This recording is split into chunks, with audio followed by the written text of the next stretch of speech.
Hello.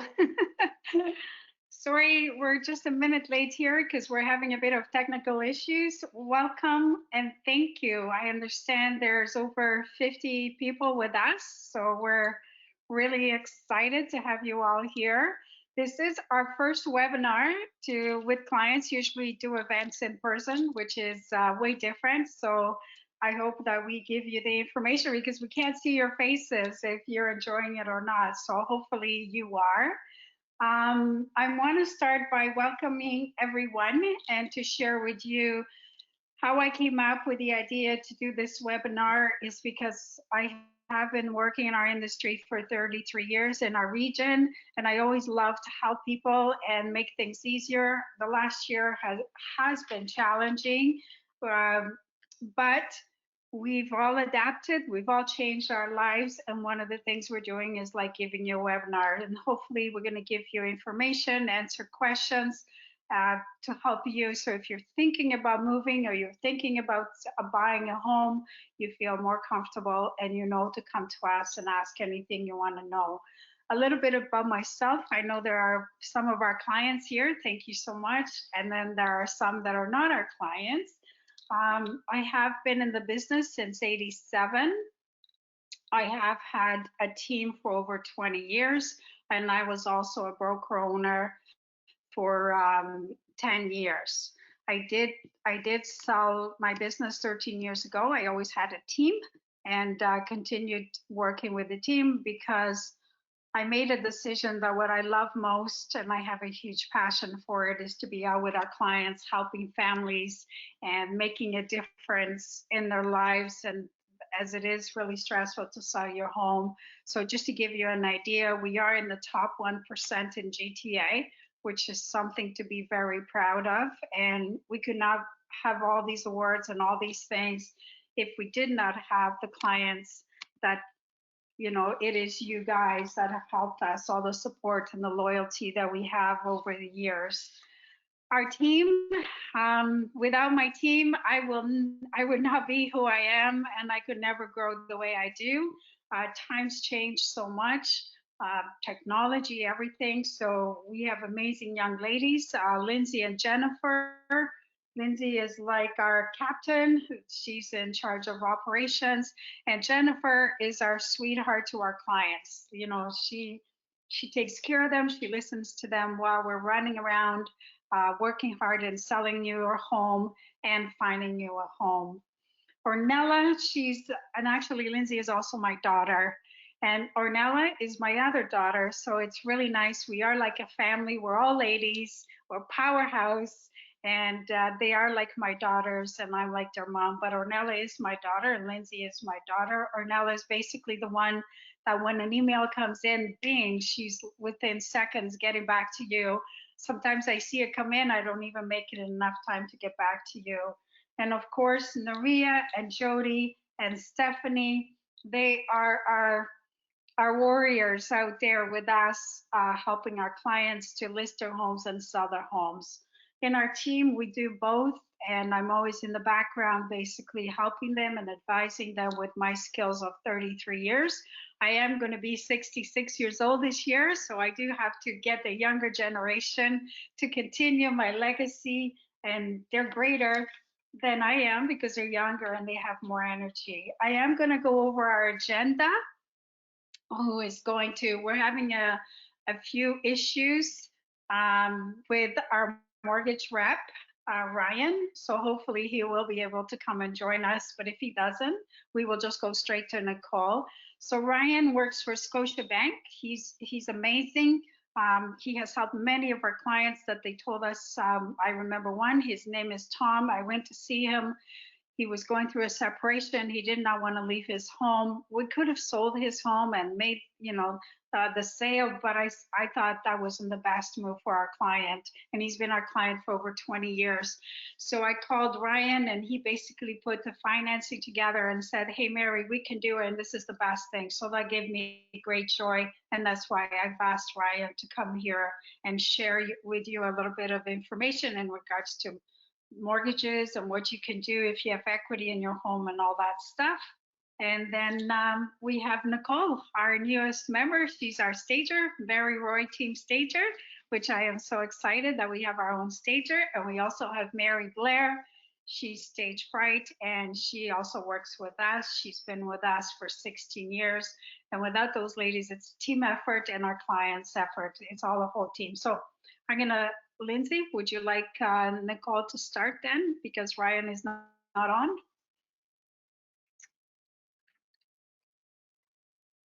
Yes, Ryan will hopefully be joining us shortly, but in the meantime, we will get started with Nicole. So as Mary said, Nicole is our team stager at the Mary Roy team. Her journey into the world of interior design started when she and her husband took on the build and design of their custom modern home. Since that time, Nicole has been helping others make their home spacious, comfortable, and beautiful. It is Nicole's philosophy that when you love your home and feel comfortable and inspired by your space, you can then take that positive energy into every other aspect of your life. So I'm just going to get Nicole's presentation queued up here.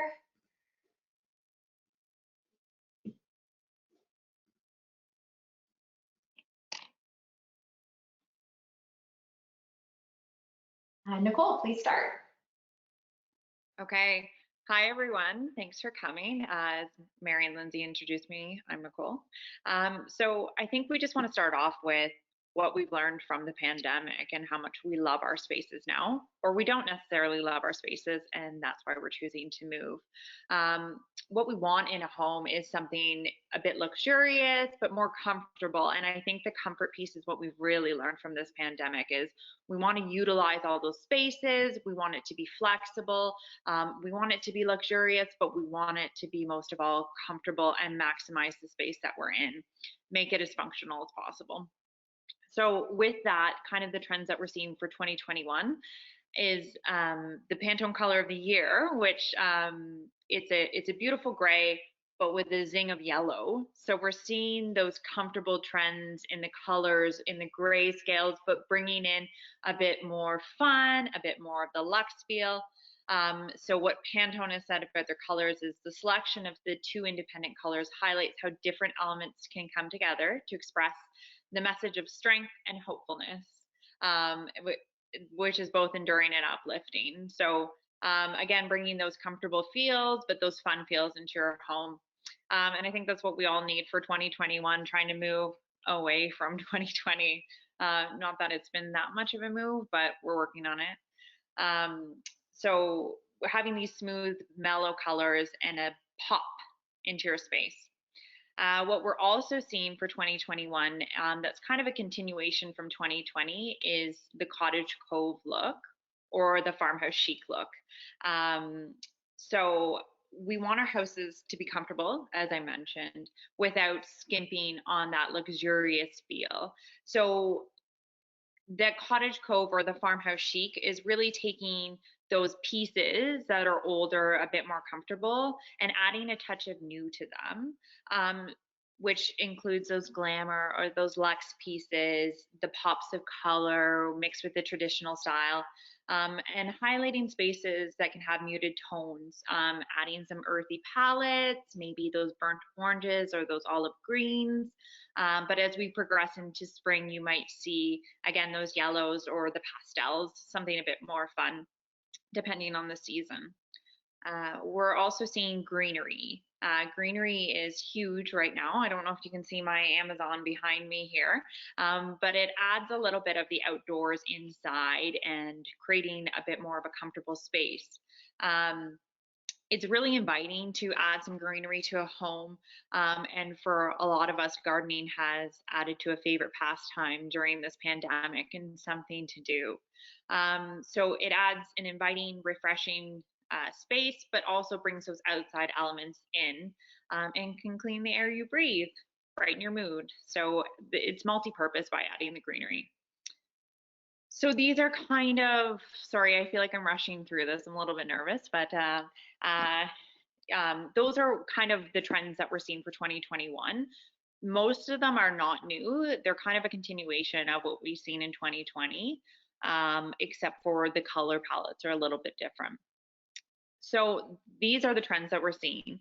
My job to stage your home is to make it beautiful and inviting, but to anyone and everyone. So it might mean that we're not adding those pops of color, the bright yellow. We like pops of color, but it might mean we're picking a more neutral color palette, or something that if you live by the water, we're maybe picking those blues or something. So staging, what we want to do is make your space as functional and lived in as possible. It might mean adding a play area or an office area off the kitchen or in the main floor. We want to visualize a space that is functional for everyone. So what we do to do that is we're going to declutter your space first and foremost.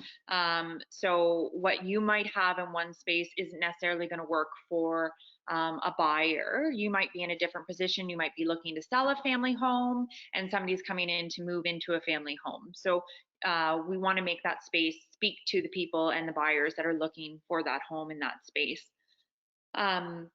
So we ask you to take away a lot of personal touches, which again, when you live in a home, you want it to be yours, you want it to feel lived in, you want it to feel homey, but that might not speak to the buyers. We really want to sell the space. And we want people to see the bones of the home. And sometimes they can't see past personal items or clutter to do that, or maybe an eclectic taste. So after decluttering, we might talk about small renovations, painting houses, making it more appealing, those neutral tones. Again, some people can't see the bones of the house or see past flaws, and get stuck up on little things. So missing closet doors, we might hang some curtains there and try and hide that space. We might, you might have painted your office a bright, cheery color because day in and day out, that's your home space and that's where you have to work from. But we might visualize that space better as a nursery. So we want it as a muted tone with some pops of different colors because it's a family home, or it's going to be perceived as that. We want to make it comfortable, flexible, and we want buyers to visualize themselves in that space. So with staging, we want to continue to bring those warm, comforting tones with a touch of luxe. We do that using wood tones, gold, silvers, and we finish off by putting in the finishing touches, making it comfortable, versatile, but luxurious. And that's what we call the Mary Roy look. So you can see yourself in that space. A lot of you might ask, why would I want to stage? What does staging add in value to my home? And we do know that there is a significant difference in homes that are staged and not staged. I'm sure as you are looking at homes on MLS, you're definitely noticing the houses that are staged. There is a significant difference in getting buyers into a home. A lot of real estate agents, when polled, will say that they have a much easier time getting buyers into a prospective home when there's staged pictures online, and getting people into homes is the biggest hurdle, especially during a pandemic when people do not want to go into homes if they don't need to. And we know that on average, these houses are actually, staged houses are actually selling 73% faster. So those are the statistics the last time that they did the poll.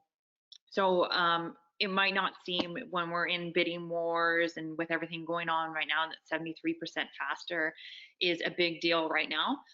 But when the market turns, or on average, it is significantly faster. And we do know that depending on the house and how many updates are done, there is a percentage in what you can get for your home based on what the staging is. I don't like to add a number because it depends on the home itself and how much has been done in terms of updates, renos, and painting, but there is a percentage of difference in terms of what the seller can get for their home. That's great, Nicole. Thank you. Great job for your first one, honey. Nicole works really, really hard. Nicole is our nurse. Ornella was a nurse for 15 years, and Nicole was also a nurse, I don't know for how many years. And when she goes to someone's home, it's like she's taking care of them. She's worried about how they're feeling. If they haven't, if they get anxious or whatever, she'll call me and say, Mary, I think, I think they're pretty anxious, so I was easy on this, but she tries her best. It is really stressful, and it is a huge change to, what do we do? But we know, even in this market, if you do not stage your home, if we do not do the things that we recommend, you will get less value for your home. So it is important, because the biggest thing we do is we totally depersonalize your home so it doesn't look like your home, and it looks more open to a home that anyone could come in and create their own home. So like Nicole said, like colors and all that. I think you did a great job, Nicole. Thank you so much. So I guess now we'll go to Ornella, because I think we're having technical issues. Yeah. So Ornella, just a little bit about Ornella. She's like my business partner. She's my daughter. She's been working with me for 10 years. She moved from Michigan here with her family, and she started working with us, and hopefully she will continue the Mary Roy team and our legacy. And I know she will take just as much, actually even more, because of her having the nursing background and I do for the client. So I'm really proud to welcome Ornella. She's done a lot of work to give you an update on our stats. I might jump in here in or out to help her if I see that might be something else you might be interested in. Me working in Durham Region for 33 years, what we're getting for our homes now versus what we were getting 10 years ago, 20 years ago, 30 years ago. Our first house in Ajax, I paid $89,900, number 9 Angus Drive in Ajax. So that just goes to tell you, and that home right now is probably going for about $800,000. So it's pretty amazing. Real estate has always been the greatest investment, and I still believe it is. So Ornella, it's all yours. Thank you so much. Hi, everybody. Like Mary said, I'm her daughter, as well as Nikki, also an RN for 15 years, like Mary said. I do miss nursing a lot.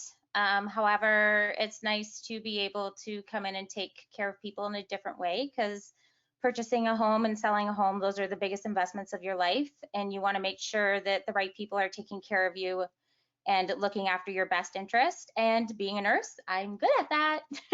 So I am liking this. I've been doing real estate with Mary for about 10 years now. I'd like to say that I've been doing it for 33. I was with her at many restaurants doing multiple offers over the years as a young kid. Did a lot of door knocking with her when she first started out. We would hand out flyers, and she would be at the first house having tea, and I would finish the whole entire street and then come back and be like, where are you?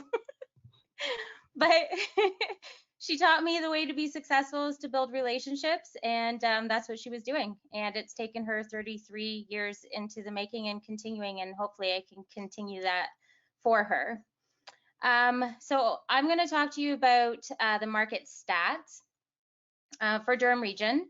I was looking at the GTA, like the Greater Toronto area, but our stats are much higher than there. So I'm going to do Durham Region specifically, and I'm going to move west to east, Pickering to Clarington. I didn't put in Port Perry and Uxbridge, although we do have the stats for that. So if you're in that area and that's something that you are interested in, please feel free to write it in the chat and we can send them to you. All of these stats are from TREB, so it's not anything that I made up. It's documented for us to have whenever we need it. So if we can start with this first slide here is just overall Durham Region, but I prefer to go city to city because there is a difference.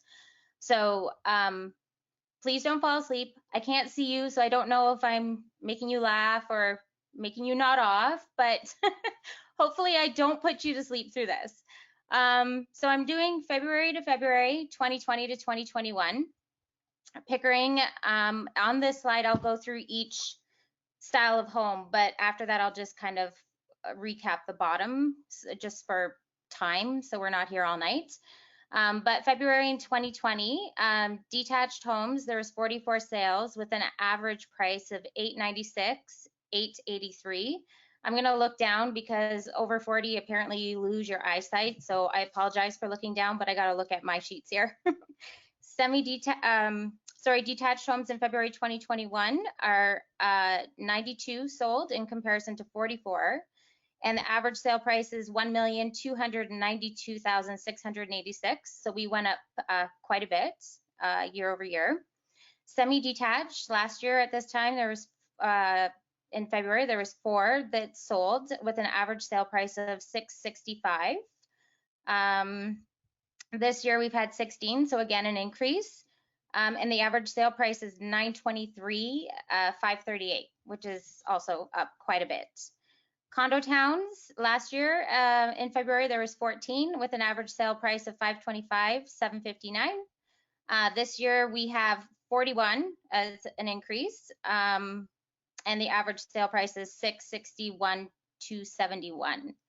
The reason why I'm telling you, I'll get to it in a minute, but I'm specifically saying last year's sales in comparison to this year's sales because I'm going to come to a point here at some soon. Condo apartments, last year there was 13 with an average sale price of $534, $654. And this year there's 15 with an average sale price of $518, $360. And townhouses, last year we had 14 with an average sale price of $670, $186. And this year, townhouses have skyrocketed across Durham, and we had 19 sales with an average sale price of $837, $421, which is some really nice high numbers for townhouses.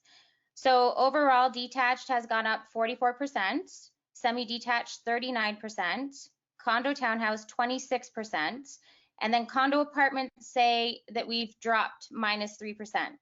So of course, being me and having to know everything, I had to look into that.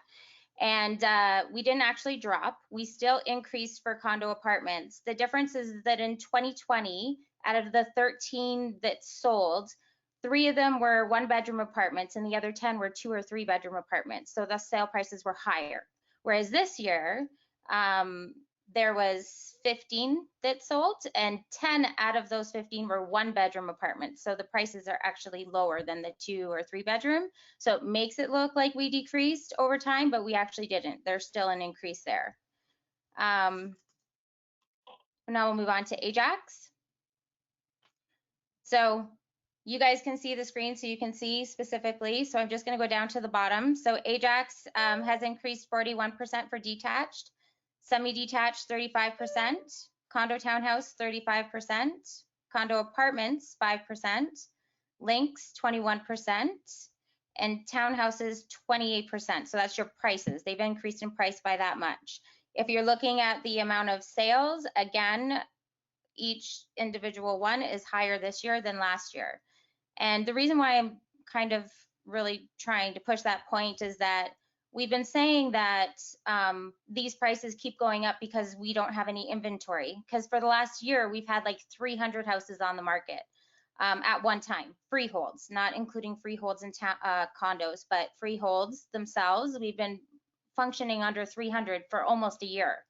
So we were thinking, oh, it's inventory. But then through analyzing these stats, it's not so much inventory, it's the amount of people coming from the West End to us. There's more of them than we can actually supply houses. We're actually selling more houses than we did last year. We just can't keep them on the market because the demand is too great. So that's something that I just kind of wanted to point out. Now, after I'm done with the rest of them, I'll tell you how things are changing now, but I just wanted to kind of make that point. So if we go over to Whitby,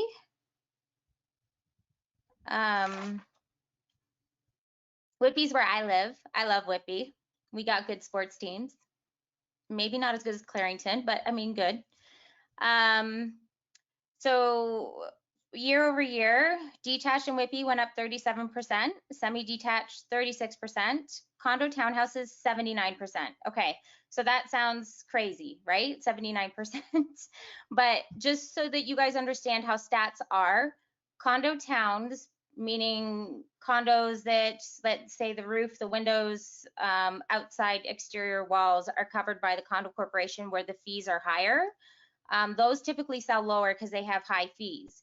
But freehold towns with pottle fees, so these are subdivisions that are built by a builder in an area that's a little bit too small for city trucks and garbage and cleaning. So they have what they call pottle fees, which just cover garbage removal, doing your road, removing snow from the road, and then water. So those fees are much lower. They're about like 120 to 170, depending where those houses are.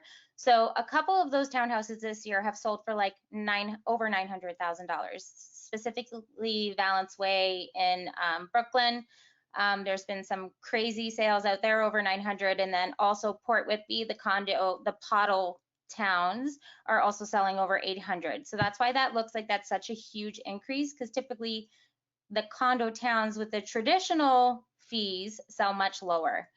Condo apartments have gone up 18%, links 26%, and townhouses 31%. And again, if you're looking at townhouses, Whitby's also over 800. So townhouses are usually your first time home buyer house, right? And now across the board here, we're looking over 800. And we'll go over to OSHAWA. OSHAWA has done fabulous this year. Huge growth in OSHAWA. Detaches have increased by 35%.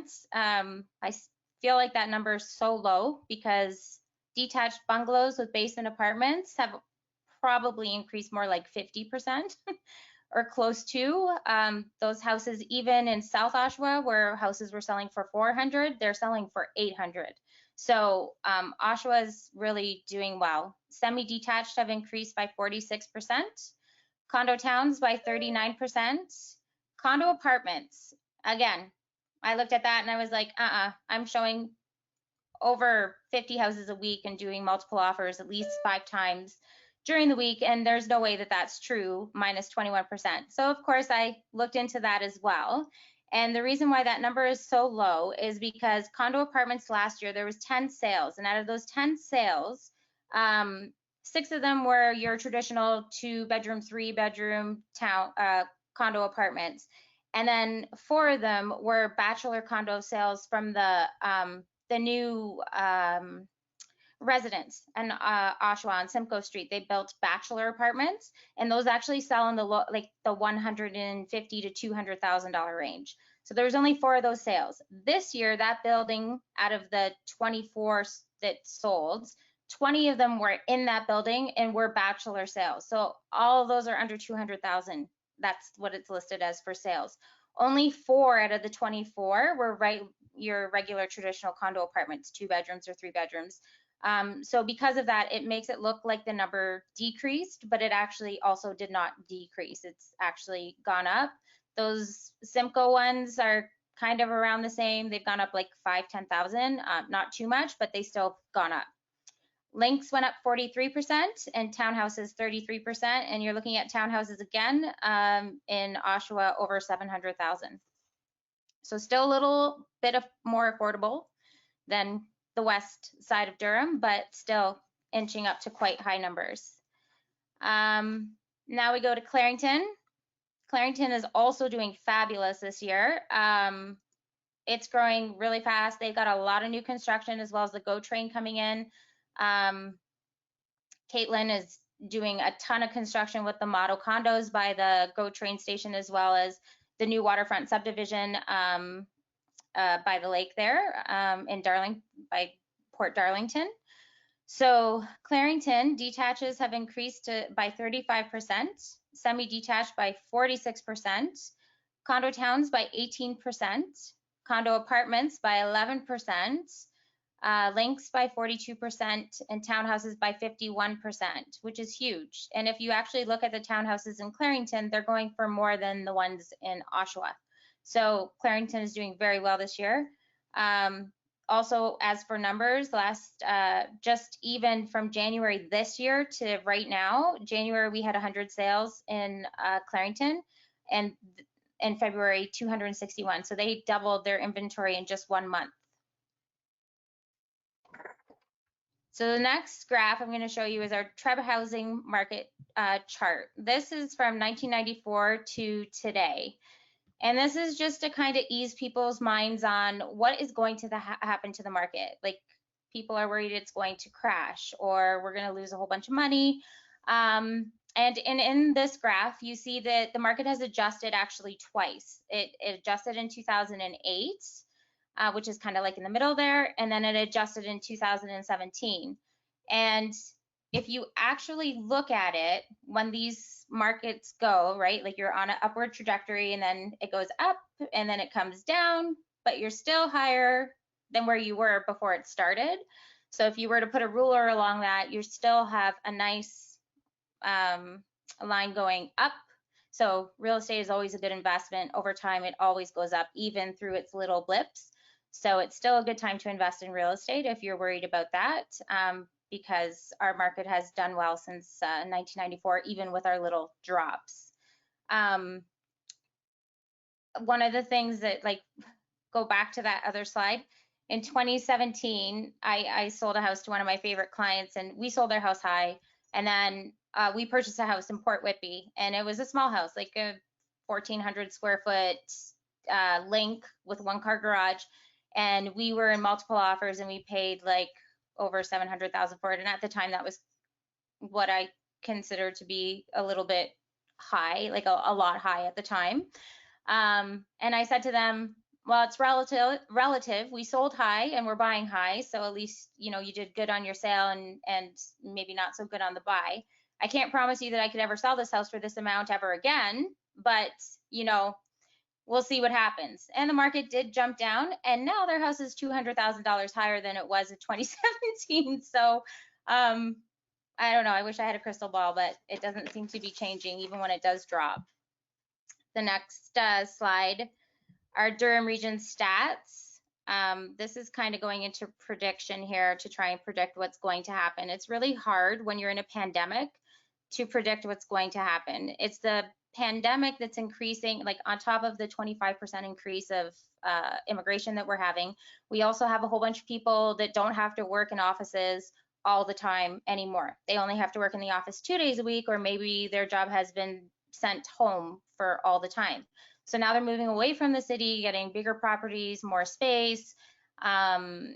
So we're getting an influx. So when you're looking at this graph, January, February of 2020, we were going up. March, lockdown happened. And then April, we went down. And I thought at that time, okay, it's going to correct. We're going to correct now. This is done. But no, that's not what happened. It continued to go up. More people wanted to come here. Less, like, it was harder to get people to list, but there was still a lot of listings coming up, but not enough for the amount of people coming. And it continued to go and go and go. And then us realtors adjusted with the times. We're like, okay, we got to be safer. We got hand sanitizer. We're disinfecting homes. There was only 2 buyers. And with everything, you adjust. And, you know, people felt safe. And we've been increasing the amount of listings that we've been putting out there. And the market's still going up. So coming into February of this year, you're seeing that it's the highest that it's ever been at 895. That's your overall average. You can go to the next one, Linz. So that being said, I did explain to you earlier that for the better part of last year and the beginning of this year, we were seeing under 300 homes for sale at one time, detached, or not detached, but freehold. Now, about 5 weeks ago, I started noticing this number climb. So I kept texting the team. I'm like, there's 350 houses out there today. And then it was down to 315, and then it'd be 375, and then it'd be 350, and then 415, and then 375. And it kept, like, depending on when the multiple offer presentations were, it would fluctuate. And today I checked, and for freeholds in Durham, we are at 831. So I've been noticing over the course of the last 5 weeks that we've been increasing by about 100 houses per week, close to. So the inventory is increasing. That being said, we are seeing some houses cancel and relist or terminate and relist. So this is happening where, let's say in Whitby, at one point in time, we had 25 homes listed at $999. Well, did all of them get offers? Nope. They didn't. So some of them had to cancel and relist at the prices that they actually wanted at 1.1 or 1.2, because traditionally right now we were selling 200,000 over the asking price.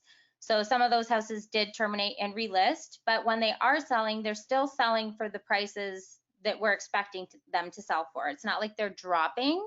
It's just when there's a mass amount of that style of house, we're not seeing as many multiple offers. Also, the amount of showings has come down. Previously, we were having like 200 showings per property every 15 minutes. We had to extend times from like 8 in the morning till 11 o'clock at night. Now it's easier to get a showing. And when you are competing, you're competing with 1 to 4 people. Unless you have like a bungalow with a 3-car garage or some property, or your house is like staged and pretty, then you could still have 10 or 11 offers.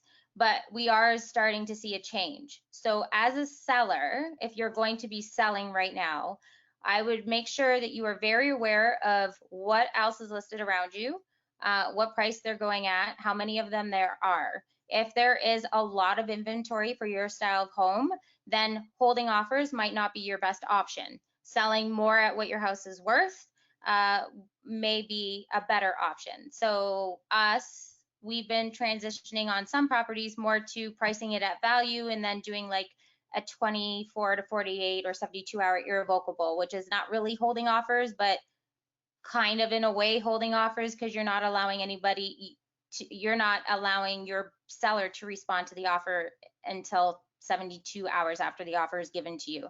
So it allows more days for showings, hoping that potentially maybe you can get more, but if you don't, it's okay, because you're priced where you want to be.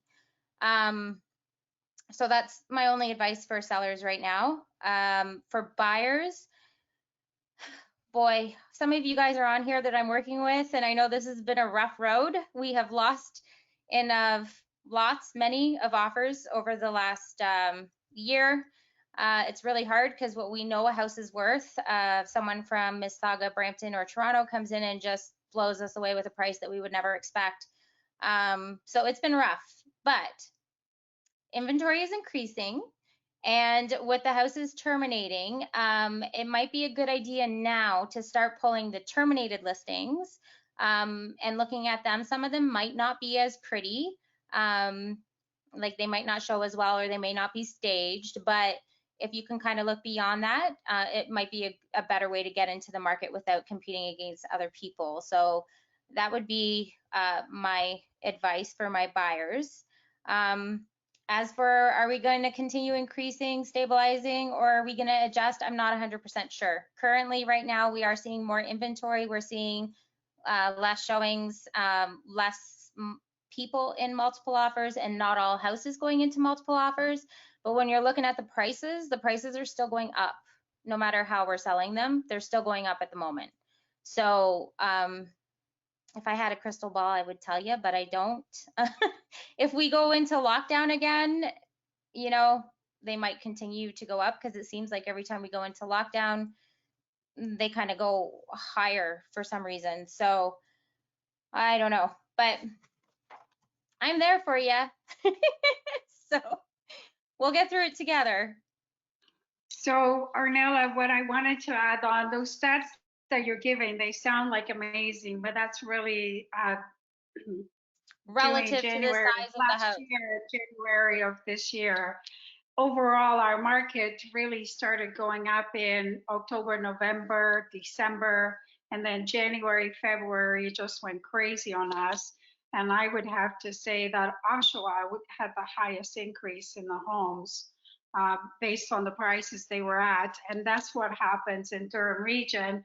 Every time the market like inventory gets low, our prices, of course, in Pickering and Ajax are higher, then our buyers start going towards Whitby, Oshawa, Bowmanville, Newcastle, and now actually a lot of our buyers, what the folks are doing in the Ajax Pickering area is they're selling their homes because they're getting great value for them, and then they're going out to Brighton and even close to Kingston. They're going out there retiring and, you know, cashing in their equity and having lots of extra money and enjoying their retirement. So In 33 years, Ornella said there were 2 corrections. I saw one in the 80s as well. It took us a long time to overcome that one. And yeah, I started in the business in 87. In 17, because of what I saw in the 80s, I thought, oh my goodness, this is what's going to happen. And it proved me wrong. It did not. The prices are way higher than they were in 17. When I hear anyone talking, they're saying, like Ornella said, we have homes that we were actually, for me, that I've been around a long time, I love how the market is getting. This thing of pricing homes, especially for first-time buyers, I feel so, they go in thinking they can afford the home and they can't because the agents are pricing the homes $200,000 less than what the value of the home actually is. And now what we're going to do is there's not going to be any more of those games. We've established those new prices for the homes, and we can list a home at that price. I'll use an example. We just listed a home in Scarborough. I was right at the end, so I listed at $899. All the agents in the neighborhood were listing it at $799. When I went in, I told them we would love to get them $1,050,000. That's what I thought the home was worth.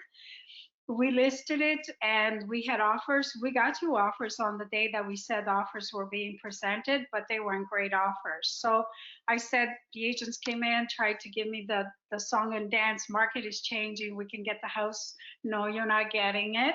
We canceled the listing. We relisted the home at $1,050,000 because I knew the agents were waiting to see what I was going to do.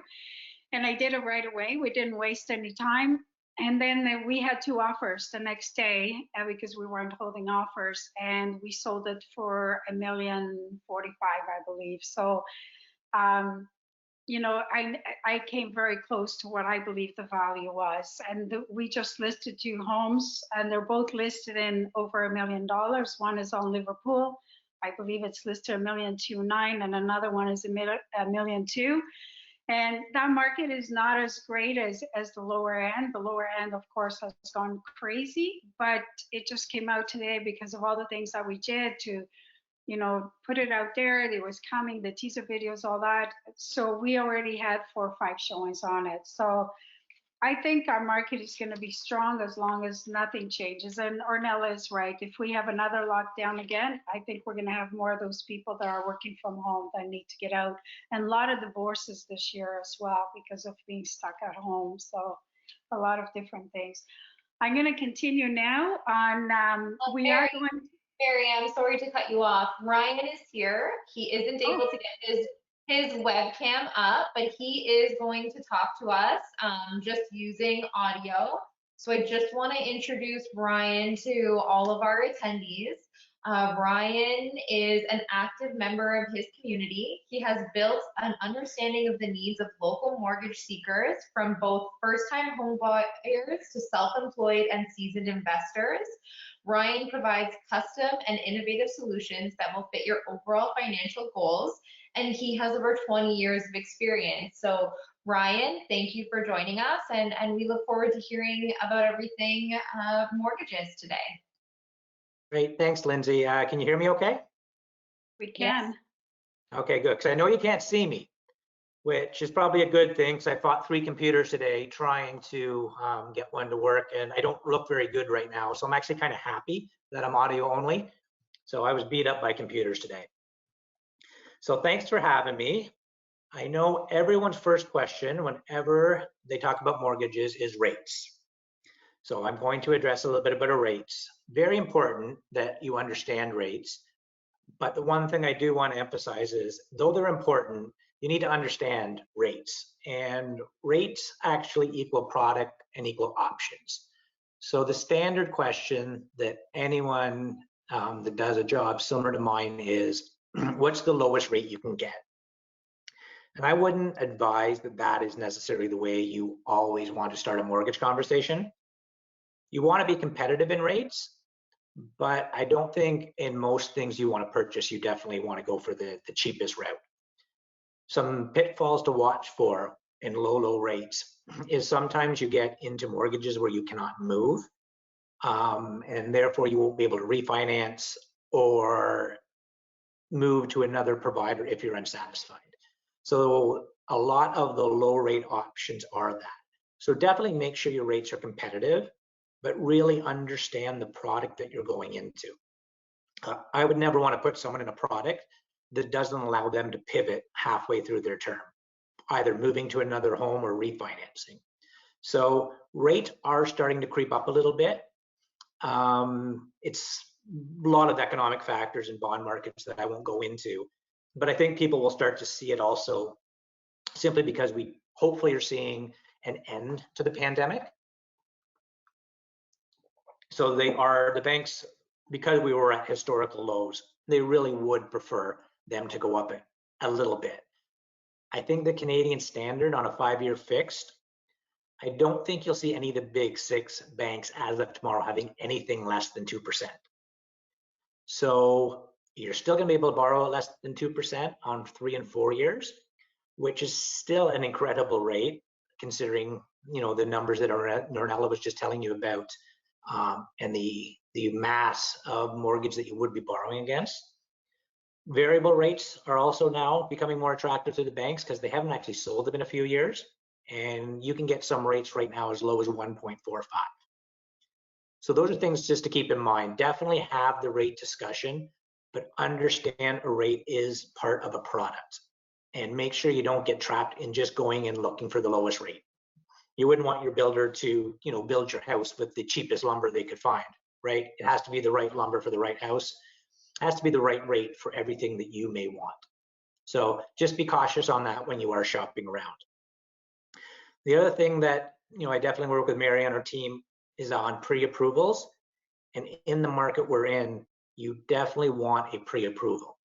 And the thing I would want you to watch out for in a pre-approval is make sure that your pre-approval is actually underwritten.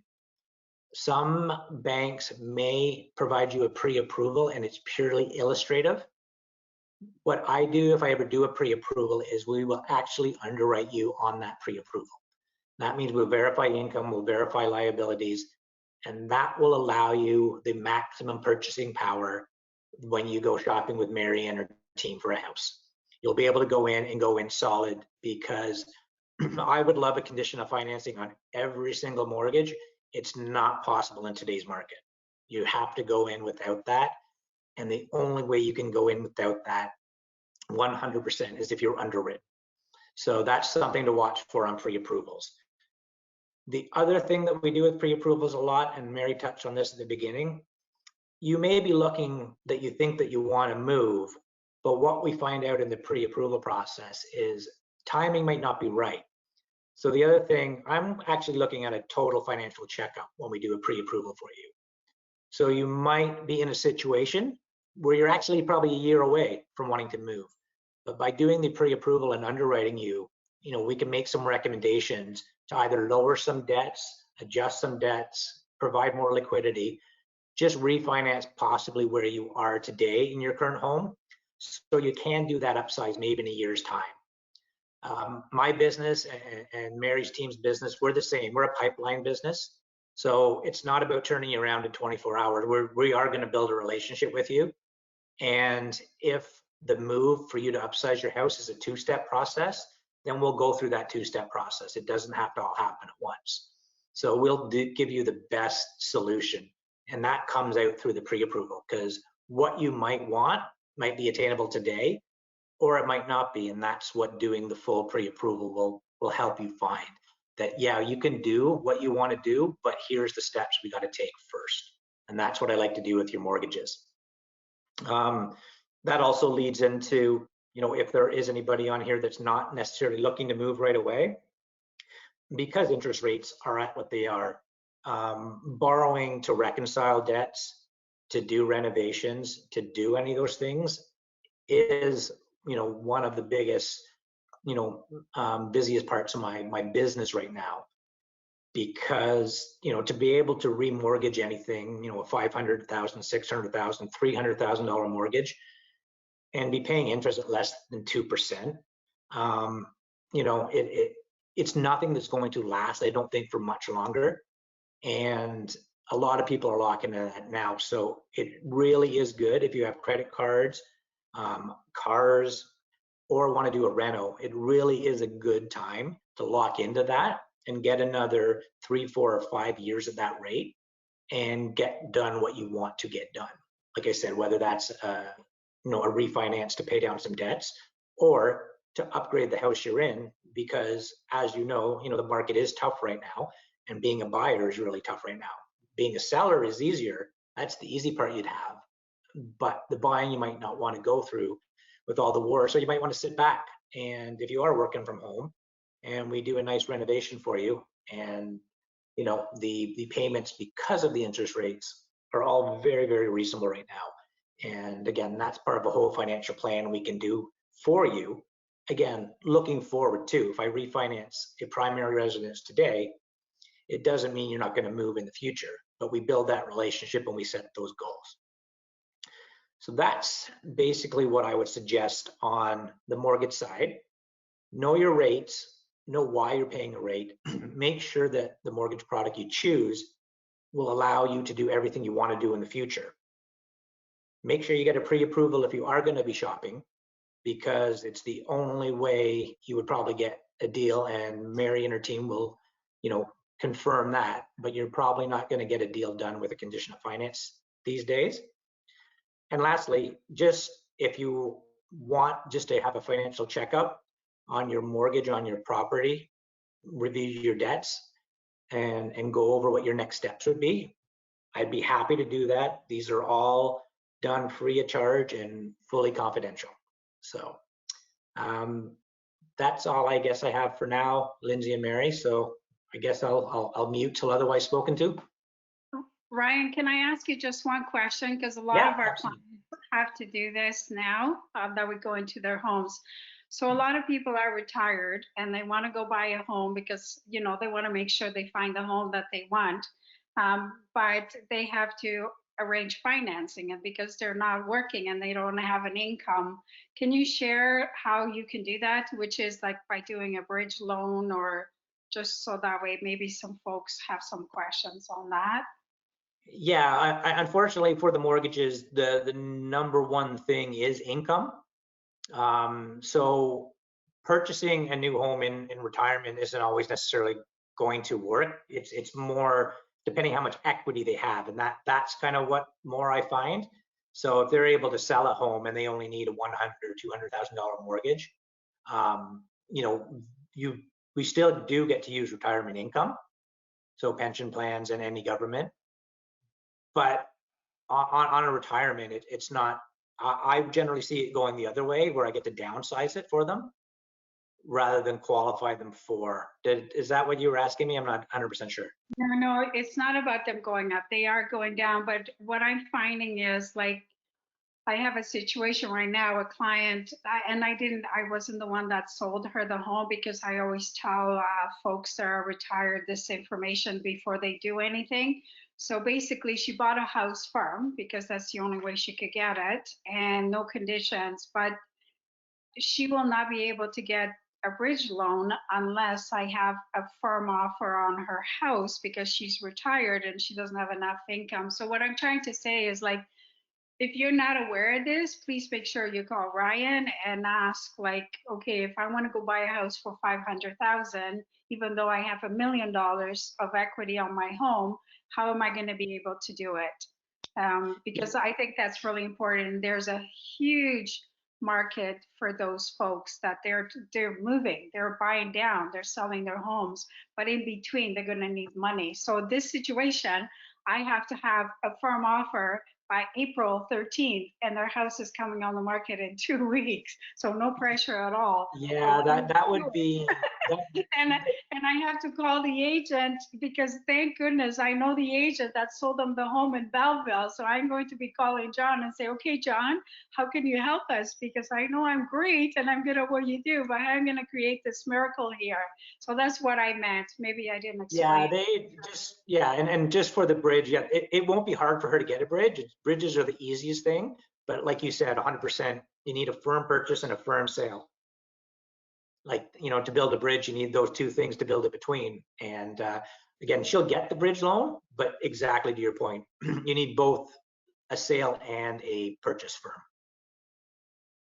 Yeah, That's what I wanted. Thank you so much. Okay, I thank you. You guys were amazing. Ornella, Nicole, Ryan, and you made it even though we couldn't see you. So now you have to call Ryan if you want to see him. He's a really good looking young man and he's great to our clients. I am going to make this really quick because my time is running short. Of course, you always take longer, but I will try and go through pretty quickly here to finish and just tell you a little bit about who we are and our team again and our services. So basically, I already told you a little bit about myself and how we work. You know, why should you choose, you know, like our team? I will go to the next slide here. Sorry, Lindsay. Why should you choose our team? One of the things that I take so much pride in, is so important to me, is the service that we provide.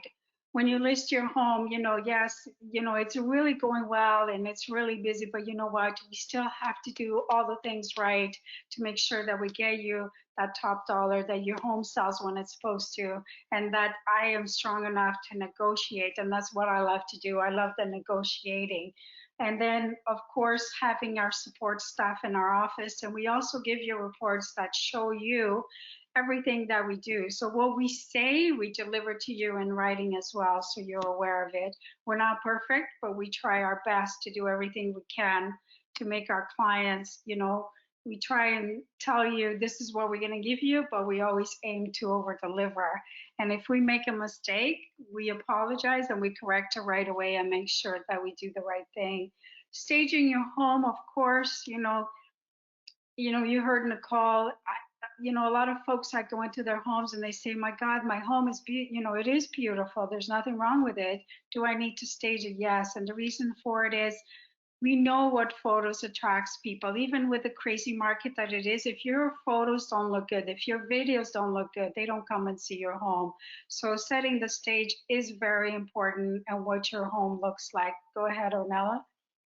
I was just going to say, especially now when the market is starting to transition to more listings on the market, when you're starting to have a decrease in the amount of multiple offers, staging right now is very important because it's those houses that pop that are getting the most showings and still being able to do well on the market. So definitely very important at this point in time, I would say.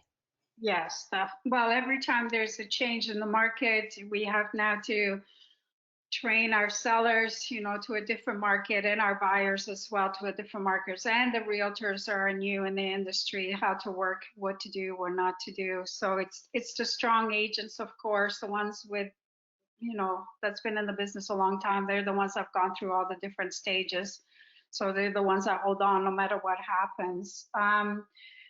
I'm just showing here some pictures, like when Nicole stages or Mary, our photographer, like we always hire the best. We always aim for the best. Everybody stages today, but there are different levels of staging, different levels of photography. We have to do videos, so I started doing videos. Ornella did a video, Jody, Maria. I love watching my girls on the videos because we have to get with the times. We're always aiming to get new tools, new things that are going to work greater for our sellers. And I think that's one of the things. As an example here, this home is on Dunlop in downtown Whitby. It was a very unique home. I love it because a lot of the homes that we list are very unique products. And I love doing the homework and coming up the price and challenging myself to deliver that because I can't find comparables. I can't find other homes like it. But I really do my homework and I really believe that is the value. We're going to get it, and we get it. I remember when I listed this house, which actually is my daughter's home, or Lindsay, and she said, like, Mom, what do you think we can get? And I said, you're going to get over 1.2. And we only had one offer on the home, and it was listed just under 1.2, and we got over 1.2. So if you know your stuff, and I do, and I love negotiating, I think that's a great thing. So what we're trying to show you here is, like, our staging is crisp, it's clean. And of course, Lindsay had a beautiful home too. So it was a joy to put it out there. Well, I was just going to add that now that the pictures are up, It was a great house. Like Mary said, a very unique product. This was also back in August of 2020. You know, the market was still strong, but nothing like it is right now. But the house didn't look anything like this before it was staged. Yeah, I even still look back at these pictures and have a hard time believing that this was our house. So the process, even working in the business, having Mary as a mother and a realtor, I was still shocked at the transformation, and I know that it made the world of difference for sure. Thank you, Lindsay. I love having my daughters with me. This is the first time we've done a webinar or any kind of presentation. This was another unique property that we sold down in West Shore in Pickering. This home was definitely a very unique product. It is an older back split, but he had an amazing lot. It was a waterfront, and it was a hard sell. It was on the market before us for a long time, actually even at a lower price. So I relisted, we restaged it, and we put it out and we sold it. And when I said to the owner, this is what we're gonna get, he goes, you sure? I go, yes, Chris. And actually I gotta go see them because they moved up to Port Perry, and we did get her. I mean, that sold again, like Lindsay said, when the market was as hot as it is. We just listed a beautiful home in Pickering across from the lake. Those folks were asking us, Mary, what do you think? Should we list our home? And I said, you know, they weren't ready. They're retiring. They're not ready to make the move. And I kept watching the market and telling them, no, I think you can still stay there. You can still stay there. And I believe in 2 years, they made over they're going to make over 200,000. We have their home on the market, but not on MLS because they're not 100% sure if they want to move or not. But why I'm sharing this information is we do what is best for our client, not for us. And that's what I have done for 33 years. And that's what I will continue doing as long as I live. And I believe that's what my daughters and our girls in our team, we all have the same culture, like the same beliefs, same values. And that's why I love my girls. They're all texting me here, great messages. Our marketing, I'm always going, I belong to a networking group of the top agents all over Canada, and I'm always learning. I come back to the team, we gotta do this, we gotta do that, but we're all on the top, like Facebook, Instagram, all that stuff. I did my first live Instagram with Portugal just before our webinar here tonight. I was so nervous, but it was cool. I think this is way more nervous. So just to show you, Lindsay, Jennifer, they're always searching, they're always, you know, trying new things. So to make sure we stay on top of our game, of course, Facebook, Instagram, and LinkedIn are the top 3. And Lindsay is showing you here all our marketing. We're trying to hurry because we don't want to keep you. We want to answer all your questions. On our Facebook, like a lot of people advertise on Facebook and Instagram, we target market for people that we want to come to your home, which that's what we're doing for that home in Pickering. I would love to sell that house. I am going to sell that home because I would be so proud. I sold one down the street and I love driving by it, and I would be very proud to find the homeowner for this home in South Pickering. I'm sorry, Lindsay, you go ahead. You explain the marketing here, the strategy. I can't see, I'm sorry. That's okay. All we're showing here is that although we are on all of the most important social media platforms, like Mary said, we do focus all of our advertising dollars on qualified buyers. So we're not just, you know, putting a bubble in and around your house. We do advertise to your neighborhood because lots of people want to have friends and family move close to them, but we do the research on where the buyers are coming from. Yeah. People want to move to another waterfront community. So if your home is in South Ajax, we're really going to target the beaches where people are renting and they just can't afford to buy houses there, but they can afford to buy a house in South Ajax. And that's the exact home that they want, the right community. During the pandemic, it's more important than ever to make sure we are driving the right people for your house. Otherwise, you're going to have 200 showings and 2 offers. We're much more productive in doing our job better if we get you 25 showings and 10 offers. And that's how we strategize. What this slide is saying is that we are partnered with 20 of the top tiered media companies. So alongside all of these social media sites, we also have access to rew.ca, MLS, Zillow, the Homes and Land websites. They farm out all of their ads all over the internet. So we pay for all these partnerships, also as being a member of RE/MAX, which Mary will get to, allots us all of this space online to help you get the exposure that you need. Thank you, Lindsay. Great job. They're in charge of it. RE/MAX, of course, we're global. Like we have relationships all over the world. And the cool thing that RE/MAX has, RE/MAX Global, is when our homes go on the market, they go to Italy, Portugal, China, everywhere. And when they look and search for our homes, it's in their language, which is something pretty cool that no one else has. That is something that RE/MAX has invented. And this is just to show you, like the average agent sells 2.5 homes a year, which is pretty sad actually when you look at the stats. We sell over 100 homes a year. We have an average since '94 sold over 120 homes. We sell anywhere between 140, 160. So we see a lot of homes. We can give you great advice, whether you're a buyer or a seller. For the buyers, we do the evaluation on the home they're buying. We make sure, even if you think that's the house for you, we point out all the things you told us you were looking for in that home.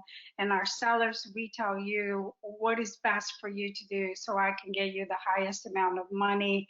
And the day that I have to sell a house because I got to sell, which God, I will never get there, I will quit. So just to give you an idea of, you know, our track record. And the other thing too is our ratio list to sell is like in 95, 90, 97%. And a lot of times those homes that we don't sell are the homes that people took their home off the market. As an example, the 2 that we just listed, they were on the market last year. Those homes in that price range weren't going anywhere. So we took it off the market, and a year later, we're selling their home. So for us, touch wood, I'll touch some wood here. RE/MAX Hallmark, they're a great company. We used to be RE/MAX first. RE/MAX Hallmark bought our company. They're amazing. They have like over 1,800 agents. They're in Ottawa. They're all over Toronto. It is great. We have offices in Whitby, Ajax, Pickering, Toronto, anywhere we go with our clients.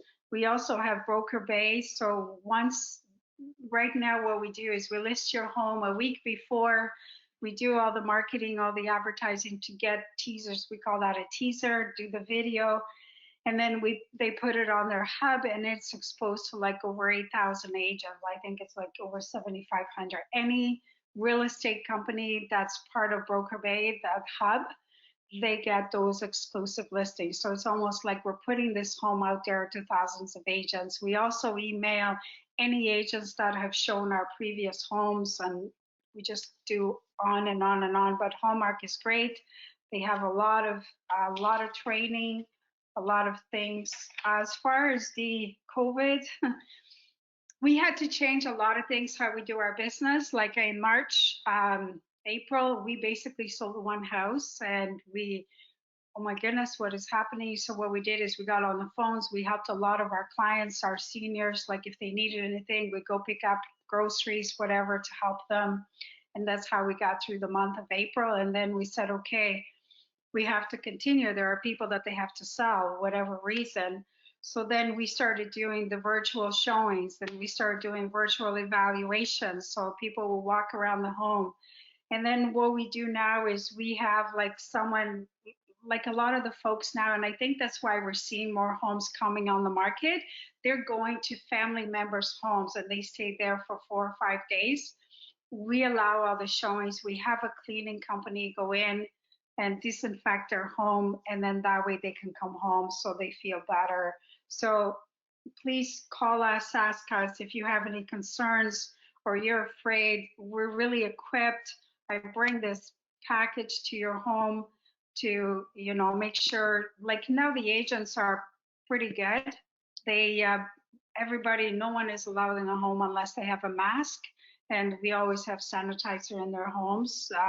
So you're pretty, I feel you're pretty safe. We ask our clients to turn on all their lights, open all their closet doors. So, and now I got to thank my team. They're sending me messages saying, way to go, way to go. Thank you. I wish our girls could be here, all our girls, but I know they're there. They might not be here where you can see them, but they're there, and I'm so proud of them. And I am so blessed to have them all by my side. They are my inspiration every day. So thank you, Naria, Stephanie, and Jody, and Ornella, and Ryan. And now we have questions, and I was so excited because I have a question from someone. Actually, I sponsored their baseball team from in the 90s. So they've been with us since 95. And so I'll start with that one, and then we'll answer some of the questions. So if you have any questions, please just put them down, and Lindsay will address them to us, and I will answer them. So Ross and Barb, thank you. You were asking me if you were to finish your basement, is it worth it? If you have a small home and you need space, because a lot, like now it's all about space, it might be worth doing a rec room, so there's an additional space. But if your home, there's enough room, it's really not worth it. You do not get the value back of what it costs for you to finish a basement, because today to finish a basement, it's anywhere from $30,000 to $50,000 or more, depending the size of your home. And then you were asking us about the roof. What I do with a roof, unless the roof is falling apart, if someone needs to replace the roof, and I think it has another 2-3 years on it, your home is about 20 years old, so you still have a couple of years on it. What I do is I tell the clients, you know what, it doesn't look that bad. They are going to point it out on the home inspection. So what we'll do is we'll offer them $3,000 instead of costing you $6,000, or 4 instead of 8, because they're going to have a new roof for 25 years. So you should not have to do that. So that's the advice that we give. And a lot of people ask us this, should we have a home inspection? A home that's 20 years old, no, I don't think you need a home inspection unless you had issues with your basement or there was something that you would have to disclose to us so we can help you and to give you advice. But the only homes that I advise, like we have a Century home in Claremont that we just listed, we did a home inspection on that because you have the wiring and you have, all those things from a Century home. So it's better to get our clients prepared so that way they know. But if your home is not, like if it's only 20, 30 years old, we definitely do not advise. It's up to you. You can do it, but the client, when the market was going crazy, no one was doing conditions, but you will start seeing conditions on home inspection and they always want to do their own. So save yourself the $400, $500. Lindsay, do you want to give us questions? Okay, so I just want to address something quickly. We have a couple of questions just asking if we're going to send out a copy of the presentation, and the answer is yes. When the presentation is over, we are going to send out a copy of all the statistics that Ornella went over so that you can read through them at your leisure, and also a copy of the video so you can rewatch it if there was something that you wanted to look at again. So just to answer those questions, we'll start off with the first question that we received, just to go in chronological order, and this is for you, Mary. It's from Wade. His question is, he is looking at relocating, so he's wondering if it is better to buy a home first before he sells his existing home. The reason being is that it's harder to buy now than it is to sell. If you're young and you have a place to go to, the greatest thing is to know that your home is sold and how much money you have and when your closing date is. If you're older, the stress is too high, but you're financially secured and it is something that you're looking for that's hard to find, definitely go buy your home. We do a long closing date with the option to move the closing date sooner, and then that way you're covered that way. But for us, we love to know that your home is sold, because when you buy a home and your home is not sold, and if I didn't believe that the product was going to be an easy sell, I definitely recommend that we sell your home with 120 days. Once your home is sold, you got lots of time to find a home. It's never hard to, it's tougher to get where you want sometimes than it is to find a home, depending where you're looking in the price range. Yeah, you also know what you're working with as well when your house is sold. So if you have to compete and spend extra money, at least you know what you have in hand and how much higher you can go if your house is sold. But like Mary said, if you are financially strong and you are looking for a specific thing, then buy first and we'll take care of selling it after.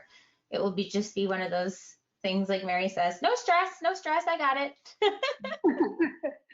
No, the stress on us. Okay, so the next question is for you, Ornella. You said that we are selling more homes than last year. Do you think bidding wars and holding offers will continue to be a staple in this market, even as we get more inventory? That's already changing, actually. So right now, bidding wars are still a thing for homes like investment properties, homes with basement apartments, bungalows, because there's not a lot of inventory for bungalows, rural properties that have like acreage. Those are still going in multiple offers, and detached larger homes with 3-car garages. We don't have a lot of inventory, so again, going in multiple offers. But for like your regular detached 4-bedroom home, with the inventory being so high in some of the towns, like in Whitby, for instance, right now, you're probably not going to see multiple offers there. You're probably going to see us actually pricing at value and more going back to the original negotiating home inspection and financing. We're hoping, as long as we don't get, like I keep saying this and then we get shut down and things change. So I'm not 100% sure, but that's what I'm seeing right now. Right now, that's already happening. There's certain homes that are not going in multiple offers. But if you have a special product or a product that there isn't a lot of inventory for, then yes, they will still continue. Okay, This year, we really do the market like by week. Like you cannot predict. You have no idea what's going to happen next week. That's basically how we've been monitoring the market, is by weekly. Yeah, even if you're looking at Whitby right now for like say townhouses, there's an influx of those new construction townhouses. So you're not seeing those go in multiple offers. Yet we just listed one on Stanhope in Port Whitby where there isn't as much inventory and it's a very desirable neighborhood. So the probability of that one getting multiple offers is likely high, just because of the area and the lack of inventory for the product in that area. But the other ones will probably sell the traditional way. Okay, that's great. We have a question for Nicole. Nicole, if you wanted to rejoin us via webcam.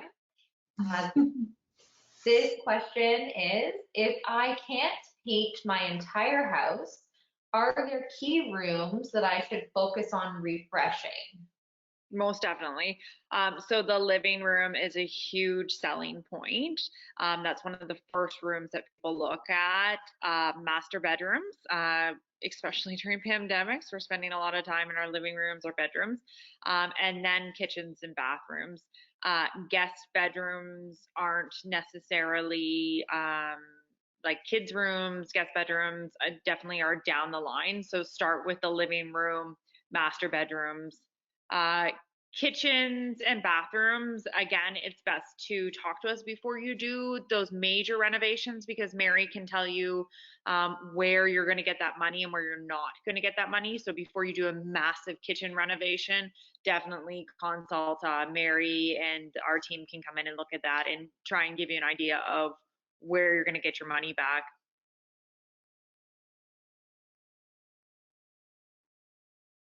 Okay. We have a question. Thank you, Nicole. We have a question from Mary. Can you still provide an in-depth market evaluation on my house virtually? Yes. You're muted, Mary. I'm sorry. Yes, we can. We definitely can. You just need to walk around your home with your phone, and I probably might ask you to slow down or whatever and ask you a lot more questions. And then I drive by the home on the outside, and then I give you an idea.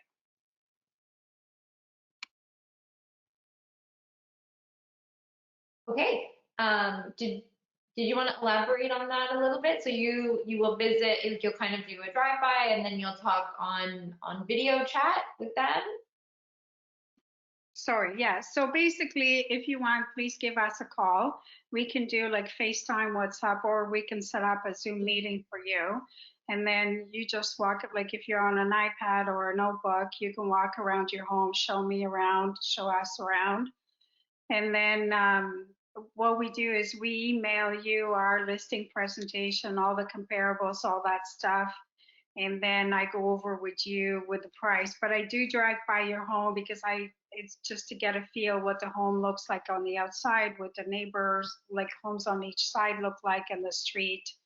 And it's usually pretty good. And then for the virtual showings, we can also do virtual showings. Is there a reason why they're asking that question? No, I'm not certain, but I would believe that it's just relative to the pandemic, right? If they're still wanting an opinion of value and are perhaps unsure about their upcoming move, it's a lot less stress to have it done virtual. You know, a lot of things now are done virtually, and we are well equipped for that. So we're definitely still offering that, and thank you. That is all of the live questions that we have for our Q&A. All right. Well, thank you so much for being here with us. We appreciate it so much. This is our first one. I hope it was good value for you. I hope we answered some of your questions. And if you have any other ones, please give us a call. We'd love to hear from you. And thank you to all our speakers. And thank you to Lindsay for organizing all this, and Jennifer, because without the girls, we would never be able to put it together. So thank you so much. And I wish you all an amazing evening. And we are a little bit longer than what we said, but not too bad. Okay, thank you, everyone. Bye. Thank you. Take care. Bye. Bye, everyone.